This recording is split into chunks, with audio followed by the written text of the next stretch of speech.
It was a morning like any other in the small Pennsylvania town, a place where everyone knew each other's name, where the streets carried the quiet hum of daily routines, and the air smelled faintly of autumn leaves and wood smoke from old chimneys. The sun had barely risen when she woke, the light filtering gently through lace curtains into her bedroom. She moved with the practiced rhythm of a teenager accustomed to small rituals, brushing her hair, tying her shoelaces carefully, humming a tune she had learned in school. Her backpack rested neatly by the door, filled with notebooks, pencils, and a carefully folded lunch that her mother had packed with quiet love. To anyone observing, she appeared like any other girl her age, bright, cautious, full of possibility. But to those who knew her well, there was a subtle spark in her eyes, a sense of curiosity that set her apart, a mind constantly weaving stories and small dreams even amid the humdrum of daily life. She walked to school along the familiar streets, greeting neighbors and classmates with a soft wave, exchanging nods and smiles that seemed almost automatic, as if they were part of choreography passed down through generations. The houses she passed were modest but lived in, the yards meticulously cared for, the white picket fences standing like silent witnesses to countless ordinary mornings. Yet, beneath the surface of this small-town routine, there was an undercurrent of tension, a sense that the world outside these streets was vast, unknown, and sometimes indifferent. She moved through it all with the grace and innocence of youth, unaware that this particular morning would carve itself into memory, that it would begin a chain of events that no one could have anticipated. Inside the school, the hallways buzzed with the usual energy, lockers slamming, laughter echoing off the linoleum floors, teachers calling out reminders and instructions.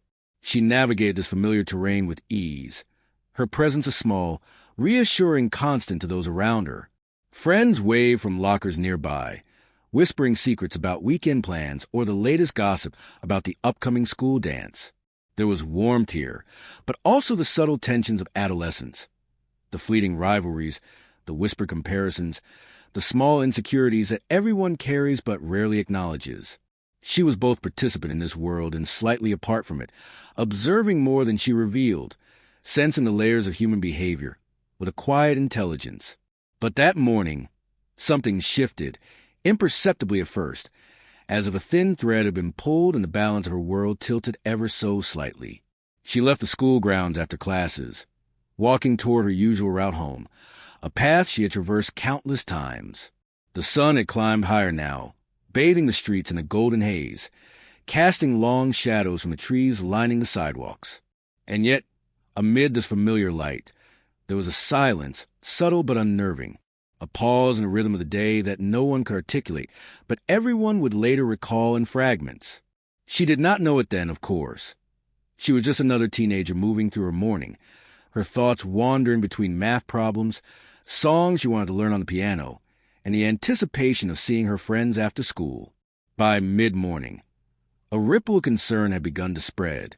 She did not return home as expected. Her mother, pacing the small kitchen, kept glancing at the clock, the minutes stretching into hours. Calls to friends revealed only uncertainty, each answer small and fragmented. "I think I saw her near the library." "No, wait, that was someone else?" "I'm not sure." The town's familiar rhythm was disrupted. What had seemed like a small blip, a delay, perhaps an after-school errand forgotten, started to feel like the beginning of something darker. Each passing moment added weight, the ordinary now laced with dread. By afternoon, the sense of unease had grown into a palpable tension. Neighbors began asking each other if anyone had seen her, if she had left with someone unknown, if there had been a misunderstanding. The chatter carried a nervous energy, a combination of worry and fear, as if the town itself were collectively holding its breath. Teachers who had interacted with her that morning began to recount every detail with obsessive clarity. The way she had laughed at a joke, the book she carried, the direction she took upon leaving class. Each recollection, ordinary in isolation, became pieces of a puzzle that no one yet knew how to assemble. As evening fell, the warm golden light of the day faded to the softer, uncertain tones of twilight, and the realization set in, she was truly missing. The news moved through the town like a silent, invasive current, touching every household, lingering in every conversation, altering perception of safety. Doors that had always been left unlocked were now bolted. Windows that had remained open were now shut tight. The familiar streets, once comforting and predictable, seemed suddenly foreign, fraught with possibility and danger. People who had known each other for decades looked at one another with new wariness, the ordinary comfort of the town replaced with shared, silent anxiety. Throughout the night, the girl's family remained awake, their minds spinning with possibilities, their hearts heavy with fear. Every creak in the house, every distant car passing by, every unexpected sound became amplified. Imagine threats lurking in the shadows. Love and terror intertwined in a way that was both suffocating and clarifying. The world had shifted in a single day, the invisible threads holding their lives in place now frayed. The innocence of the morning, the carefree steps down sunlit streets, the casual laughter in school corridors was gone. In its place was a haunting absence, a gap that demanded answers, but for which there were none yet. And so, the stage was set. A small Pennsylvania town, a bright young girl, and a morning that began like any other but would end as the first chapter in a story of mystery, obsession, and a quiet, terrifying weight of what is missing. Every face in the town would carry the memory of that day, the echo of normalcy interrupted, and the silent, unanswerable question. Where did she go, and why did the world allow her to vanish? The town itself seemed unchanged at first glance. Quaint houses lined streets that had not shifted in decades. Their brick facades and peeling paint a testament to a slower, steadier rhythm of life. Children played in backyards, their laughter ringing faintly like a fragile echo of normalcy, while neighbors tended to gardens or leaned over fences to exchange polite greetings. Shops along the main street displayed familiar signs and routines. The bakery with its warm morning aroma of fresh bread, the small diner where everyone knew each other's order, the hardware store that had been in the same family for generations. This was the town as it had always been, intimate, predictable, and comforting to those who called it home. Yet beneath this surface, the recent disappearance had shifted something subtle but unrelenting. Every corner, every familiar path now carried an undertone of uncertainty. Parents walked their children to school with a new vigilance, glancing over shoulders, taking routes they once ignored. Conversations were quieter, eyes darting toward the edges of streets, as if expecting the ordinary world to betray them. It was a change almost imperceptible to an outsider, yet tangible to anyone who had grown up among these streets, these routines. The town's pulse had slowed, measured not in seconds or minutes, but in the invisible rhythm of caution and unease. Inside homes, families gathered to discuss the girl's disappearance, but words stumbled and faltered. The townspeople, who had once taken comfort in their interconnectedness, found themselves unable to reach clarity. Each conversation revealed gaps in knowledge, differences in perception, and the creeping fear that someone or something outside their understanding had penetrated their safe, contained world. They recounted stories from school hallways and local parks, searching for overlooked details or overlooked faces, and yet the mystery deepened. Rumors began to bloom like shadows in dark corners. Fleeting glimpses, unverified claims, whispers of strangers, and sometimes the simplest of mistakes remembered too late. The gossip itself became a mirror of their anxiety, reflecting their collective desire for answers and the terror of having none. The school had become both sanctuary and epicenter. Classrooms, once full of laughter and the gentle murmur of lessons, now carried an undercurrent of fear. Teachers spoke cautiously, their voices careful not to escalate panic.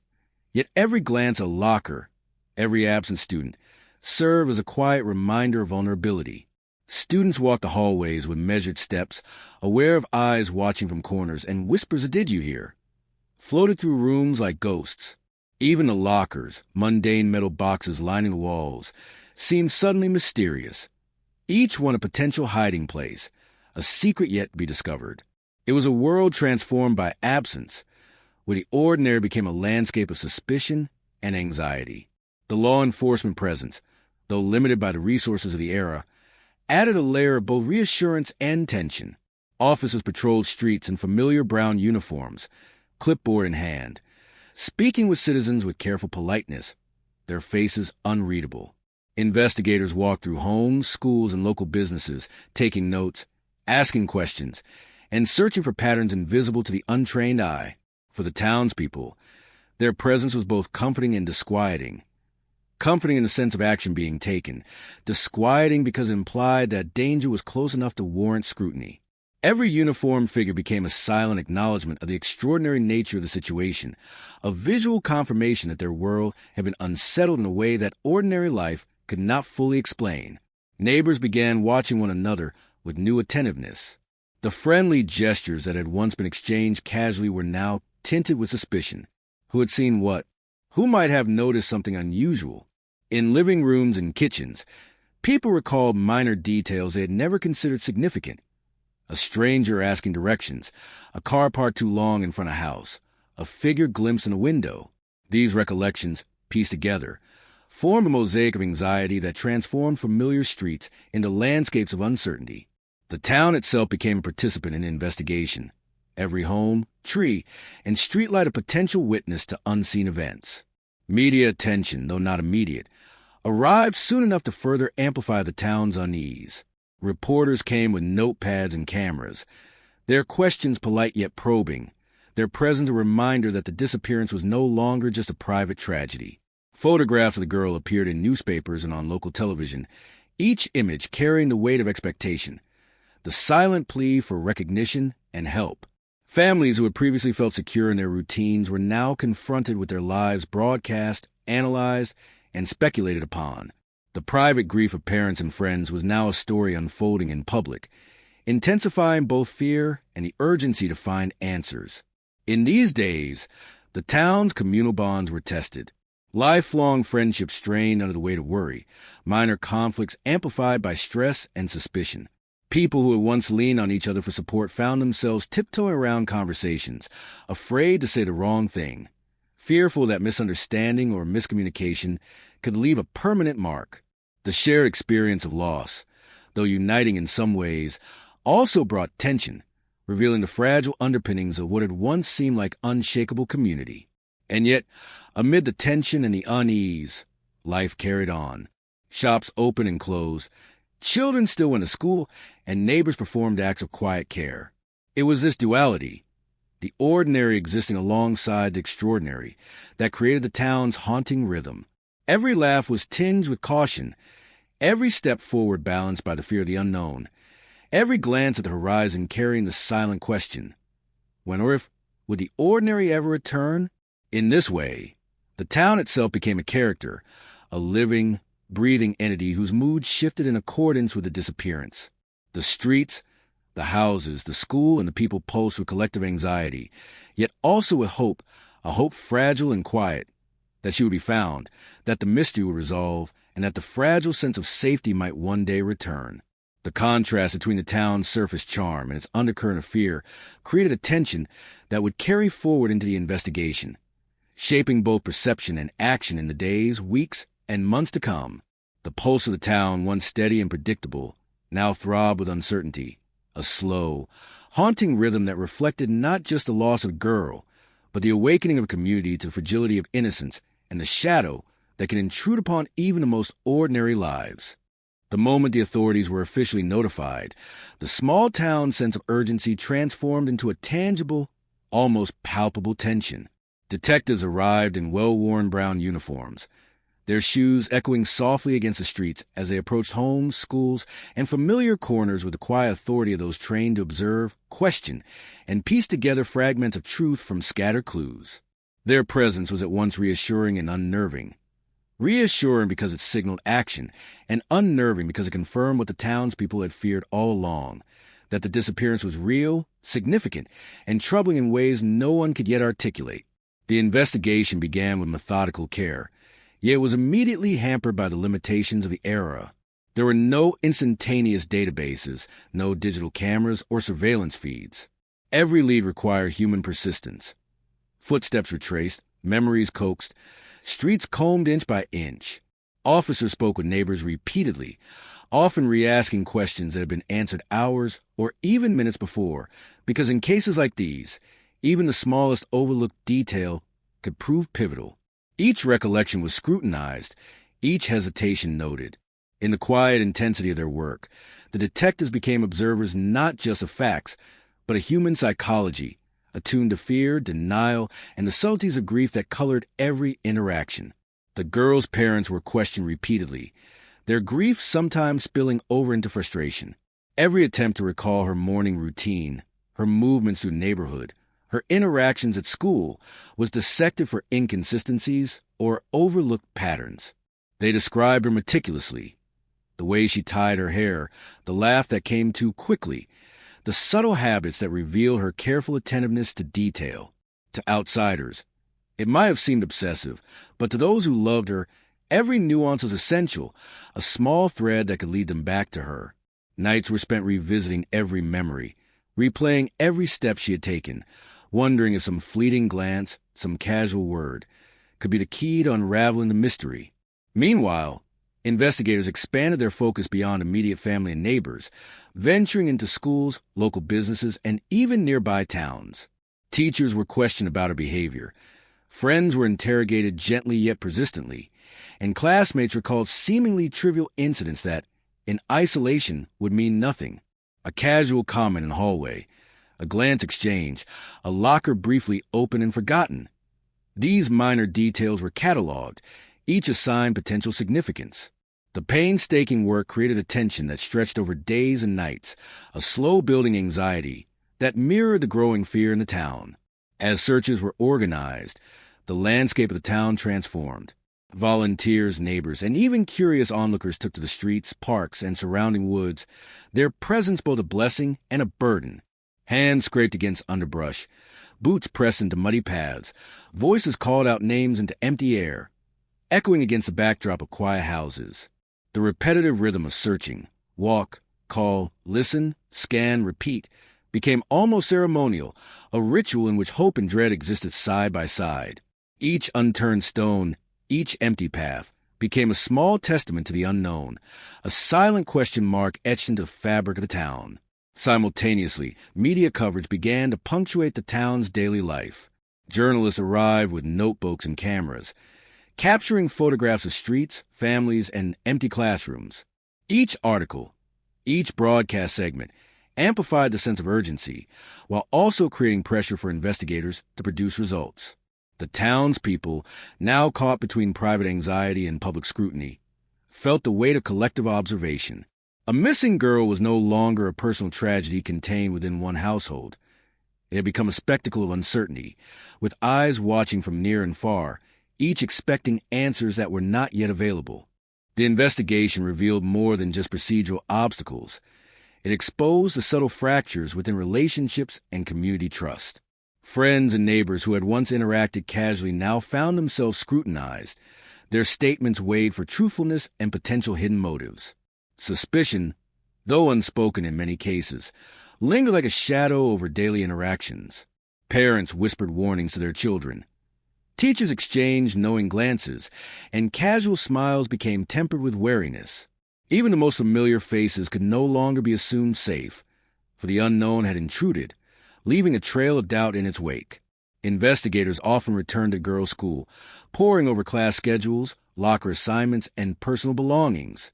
They examined her textbooks, notebooks, and assignments with the meticulous eye of someone searching for patterns or hidden messages. Each page was a potential clue. Doodles that might signify secret friendships or forbidden locations, notes passed between classmates, handwriting that could reveal mood or intention. Even the mundane carried weight in the context of disappearance, and the careful documentation of her daily existence became a roadmap for what might have transpired in those missing hours. The community's collective anxiety fed into the investigative process, sometimes productively, sometimes detrimentally. Witnesses arrived with memories sharpened by stress. Others unintentionally misled with fragments misremembered under pressure. Officers had to navigate these delicate dynamics, separating fact from conjecture, evidence from assumption. Emotional intensity, grief, fear, hope, became as important to document as physical clues. Every question posed, every reply noted, was layered with subtext. A glance, a hesitation, a voice breaking at a detail remembered too late. Throughout these first critical days, the family's hope and despair intertwined in complex ways. They clung to the belief that she could still be found while also confronting the creeping fear that she might never return. They moved through a world altered by absence, where every sound and every shadow carried potential significance. The detectives, professional yet human, recognized this fragile balance, often providing quiet reassurance even as they pressed for details, knowing that emotional clarity was as important as factual accuracy in navigating such a delicate situation. By the end of the week, patterns remained elusive, but the town had begun to organize itself around the search. Street by street, home by home, the efforts multiplied, blending procedural diligence with communal urgency. Every step forward revealed more questions and answers, heightening the tension and embedding the sense that this was not just a simple disappearance. It was the beginning of a complex, emotionally charged mystery that would ripple through lives in ways yet unseen. And so, the investigation moved forward, slow and deliberate. Each day a blend of hope, fear, and obsessive attention to detail. The girl's absence had transformed a sleepy Pennsylvania town into a landscape of questions and shadows, where every corner could hold significance, and every interaction might reveal a secret hidden in plain sight. The ordinary world she had left behind was now a stage for methodical exploration, emotional endurance, and a quiet, mounting dread of what lay beyond comprehension. The town waited, watched, and hoped, as the first chapters of a story that would captivate, haunt, and unravel over years began to unfold. In the days following her disappearance, attention began to shift from the streets and the investigators to the hidden corridors of her social world, where whispers and secrets lingered like shadows.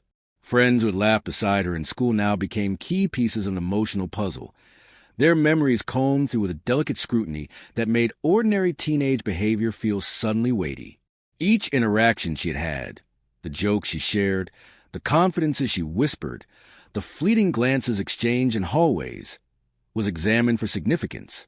What had once seemed trivial or inconsequential could now be interpreted as a clue, a sign, or a warning missed too late. Some of her friends spoke freely, recounting shared afternoons at the library, walks in the neighborhood, or idle conversations about music and dreams for the future. These recollections painted a picture of a girl vibrant and curious, whose laughter could lift spirits even on dreary days. Yet beneath these memories lay tension. Other friends, more reticent, seemed burdened by half-remembered moments or unspoken discomfort, hinting at private conflicts, unacknowledged jealousy, or secret knowledge they had never shared. Every hesitation, every pause, became magnified in the context of investigation, as if silence itself might carry the weight of hidden truths. The investigators recognized early that adolescence was a labyrinth of subtle cues and concealed motives. Friendships in that age are rarely simple. They are rich with emotion, competition, and sometimes inadvertent cruelty. Clusters of girls might smile in unison while quietly judging each other. Small disagreements could fester unnoticed. Rumors might spread like wildfire, untested and untrue. Each recollection of these dynamics had to be weighed carefully. A casual insult overheard in the cafeteria could be meaningless, or could hint at the undercurrents that led to the day of disappearance. The truth lay hidden in nuance, and those nuances were carefully mapped and documented. Investigators spoke with friends individually and in groups, listening for inconsistencies or patterns. One friend might recall a shared secret or a place the girl had mentioned she liked to escape to, a spot in the woods, or a hidden nook in the school building. Another might remember an argument that seemed small but could, in retrospect, point to deeper emotions: jealousy over a friendship, envy over attention, or a disagreement that left a mark. Every memory was layered with the intensity of youth, emotional, dramatic, and often raw, and each layer had to be interpreted with care, balancing the urgency of the search with sensitivity to fragile teenage psyches. Secrets began to surface, subtle at first, almost imperceptible. The girl had confided in a few close friends about fears, about people she didn't fully trust, about moments when she felt watched or followed. These whispers, long buried under the normal rhythms of friendship, now seemed crucial. Investigators traced these lines of trust, reconstructing the network of confidences that defined her social world. Even the smallest gestures, a note passed under a desk, a message delivered in hushed tones, were re-examined. They carried weight, hinting at thoughts or concerns that might have gone unshared with adults but could illuminate the circumstances of her disappearance. Yet, alongside revelations, contradictions emerged. One friend might insist the girl seemed perfectly content, while another recalled nervousness or apprehension. These differences reflected the shifting, subjective experience of adolescence, how one person's interpretation of a laugh, a glance, or a word could differ entirely from another's. Investigators treated these discrepancies not as obstacles, but as texture, a reminder that truth is often layered, messy, and emotionally complicated, especially when filtered through the eyes of teenagers navigating their own insecurities and desires. The town's social web became an intricate map. Every friendship, every minor rivalry, every whispered insult or secret promise began to be plotted in relation to her disappearance. Patterns emerged, though they were subtle. Certain cliques were more tightly connected, some individuals repeatedly appearing in recollections, others notable for their absence. Emotional tension was everywhere. The innocence and brightness of her daily life existed side by side with the complexity of adolescent social hierarchies. In reconstructing this, investigators were not merely seeking clues. They were unraveling the emotional environment in which the disappearance had occurred, an environment that was intimate, volatile, and profoundly human. As more secrets came to light, the psychological dimension of the case deepened. There were rumors, vague at first, of arguments not fully disclosed, of friendships strained by jealousy, of gestures or glances that had been misread. Every memory became a lens through which the missing girl's final days were imagined and analyzed. Parents, too, began to hear fragmented conversations they had never anticipated, learning of alliances, betrayals, or tensions among peers that had previously seemed insignificant. The contrast between what adults believed and what teenagers actually experienced added layers of frustration, sorrow, and sometimes guilt, further complicating the emotional landscape of the investigation. Within these social intricacies, investigators also discovered moments of tenderness and loyalty. Friends spoke of her generosity, her willingness to help, her quiet attentiveness to those who felt left out. These stories were poignant reminders of who she was beyond the confines of speculation and rumor, a complex, living person with emotions, hopes, and fears. They provided a counterbalance to suspicion, reminding everyone involved that the investigation was not only about locating a missing girl, but also about honoring the life that had temporarily vanished from view. In the quiet moments, investigators and townspeople alike began to sense the emotional toll of secrets left unspoken. Adolescence is a stage of discovery, rebellion, and miscommunication. In this context, it was amplified by fear and uncertainty. Every recollection carried with it the weight of what could have been said or done differently, of moments misinterpreted or forgotten. Even small gestures, smiles unreturned, doors left unopened, words spoken too harshly, were examined under the scrutiny of retrospective imagination, and every detail contributed to the slowly building mosaic of the girl's last known interactions.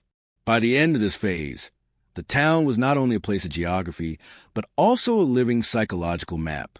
The streets, classrooms, and homes carried invisible markers of relationships, loyalties, and rivalries. Investigators understood that the disappearance could not be unraveled through physical searches alone.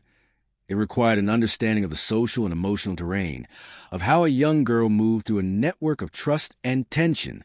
Every secret, whispered or concealed, now held the potential to unlock the narrative of what had occurred, and every friend's testimony became a crucial strand in the growing tapestry of mystery.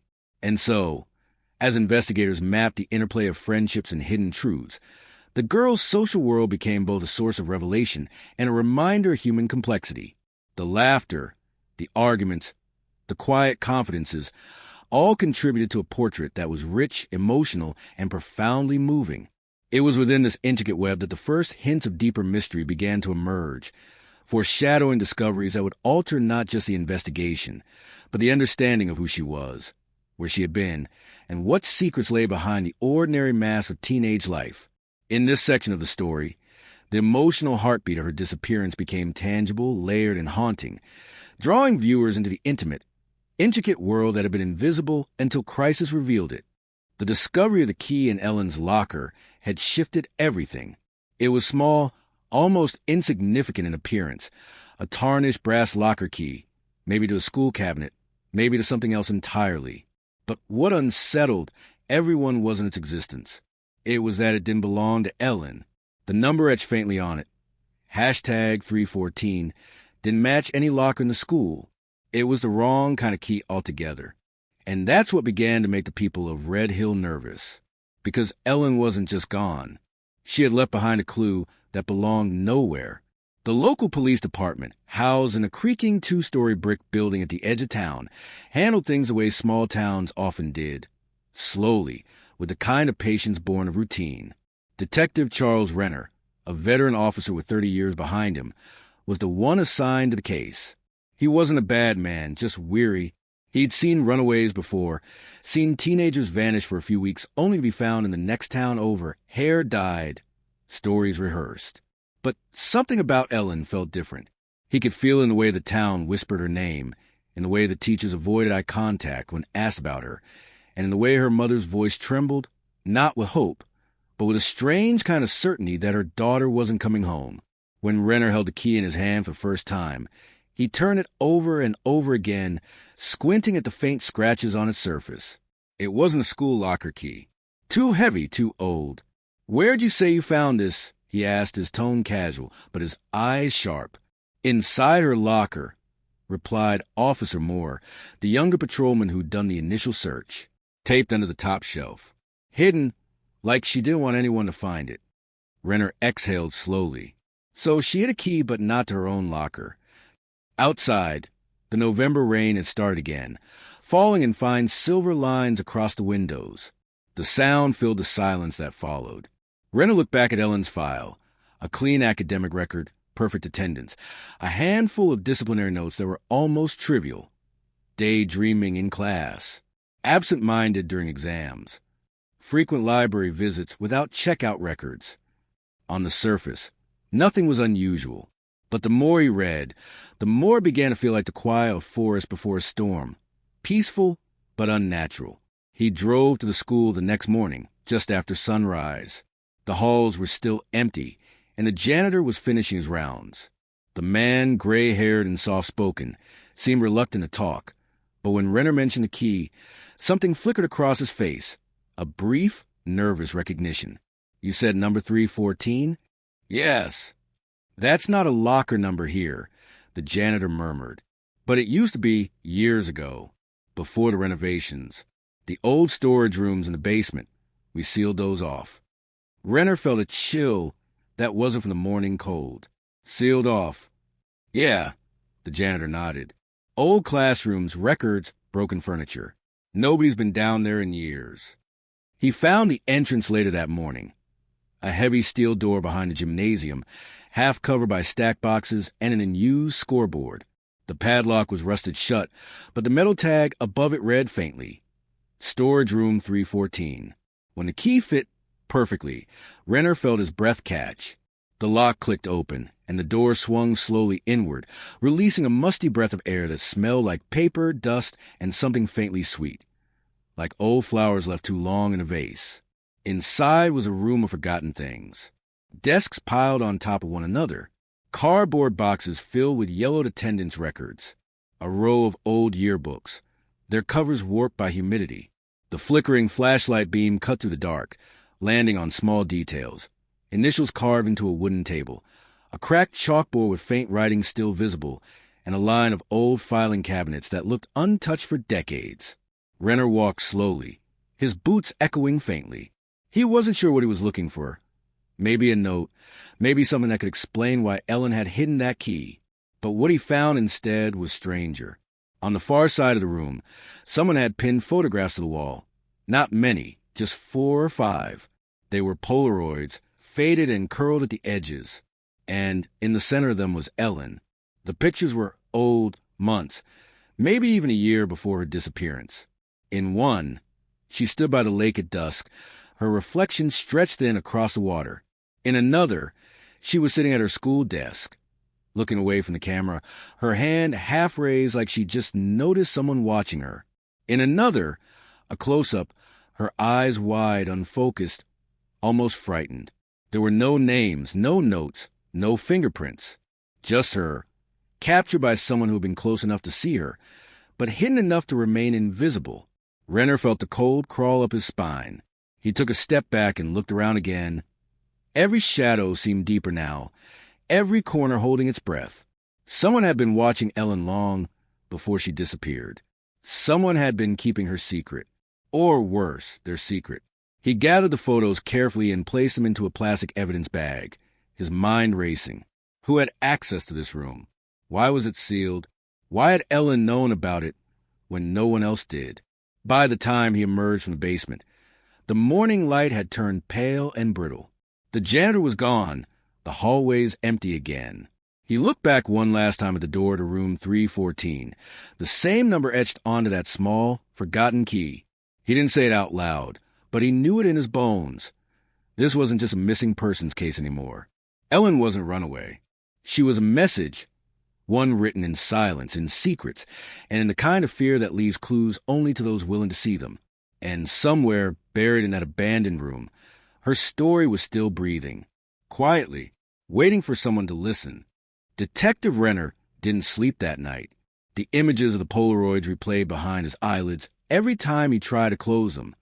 The strange angles, the distant gaze, the quiet terror frozen in Ellen's expression. Someone had taken those photos in secret. Someone who'd been close enough to understand her silence. He sat at his kitchen table long after midnight, coffee gone cold, paper spread across it like fragments of a broken mirror.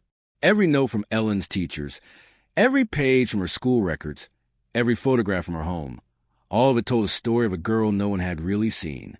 The kind who slipped through conversations like smoke. Present but unreachable. He circled one sentence from her English teacher's notes. Tends to write personal essays with unnerving themes, dreams, memory, and the feeling of being watched. That line struck him. It was too close to what he'd seen in those photographs. So, the next morning, he drove to Red Hill High again.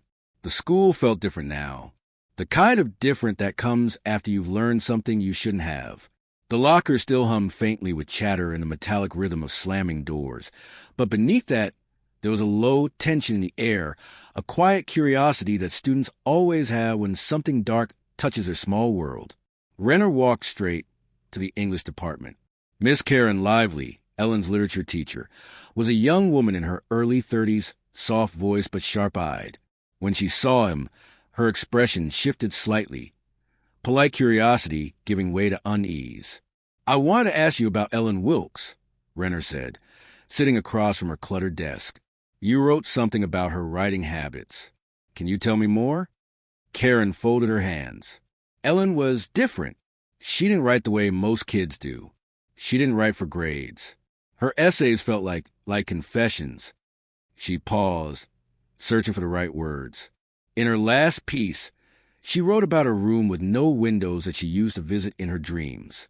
She said it smelled like rain and dust, and that she could hear people talking behind the walls. Renner froze. "A room with no windows," he repeated slowly.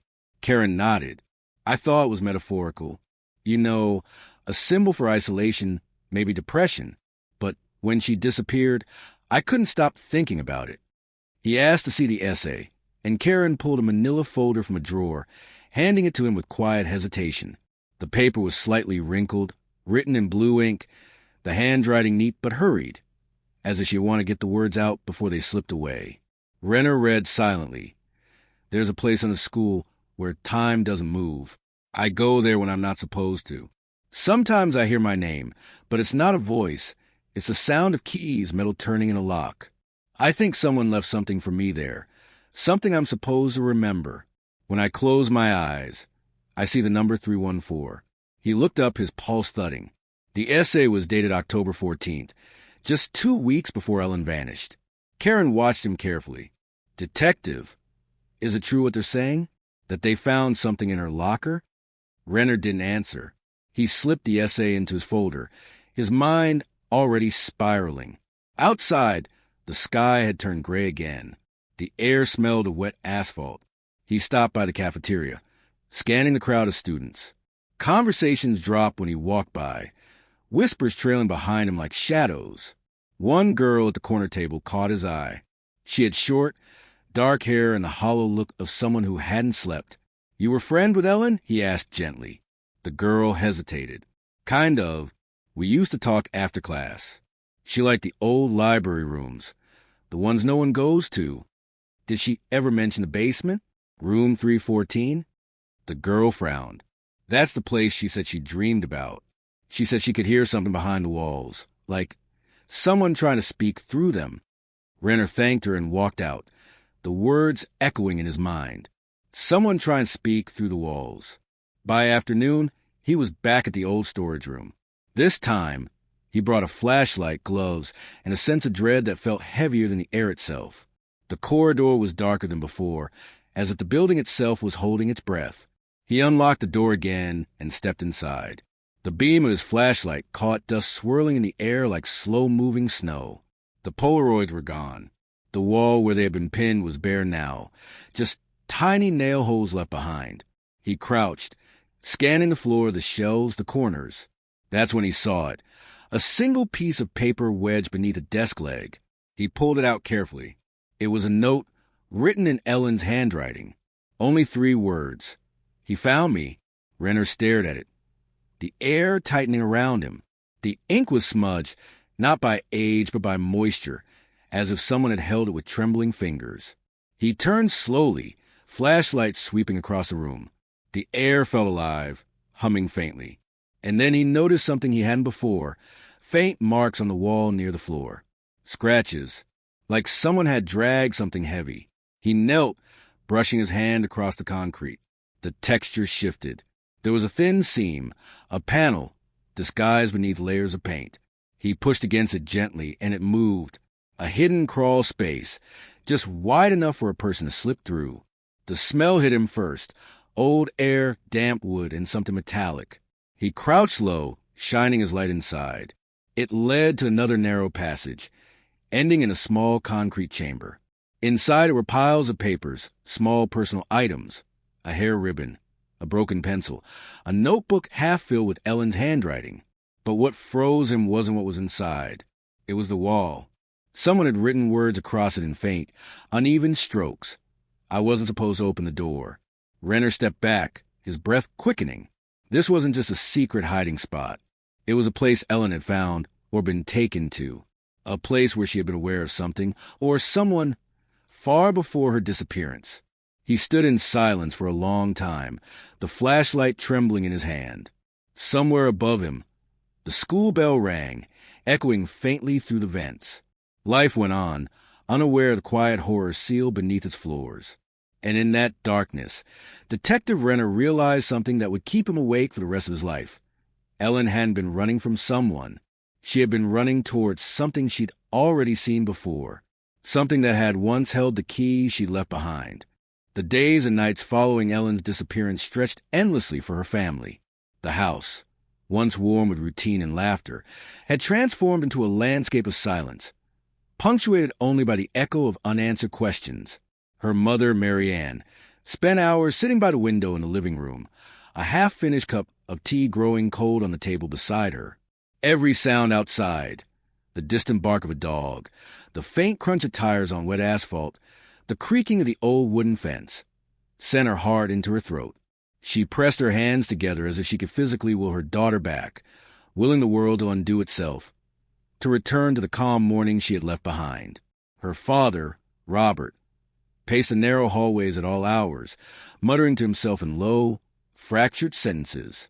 He carried his grief differently, not with tears openly shed, but with a tension that twisted his shoulders and tightened his jaw. Every time the phone rang, his body jumped. He feared both the call that would announce his daughter's safe return and the one that would confirm every nightmare he had begun to imagine. Each day blurred into the next, the ordinary markers of time, breakfast, lunch, the sound of the school bus, becoming cruel reminders of her absence. The siblings, Ellen's younger brother and sister, moved through the house as if in a dream.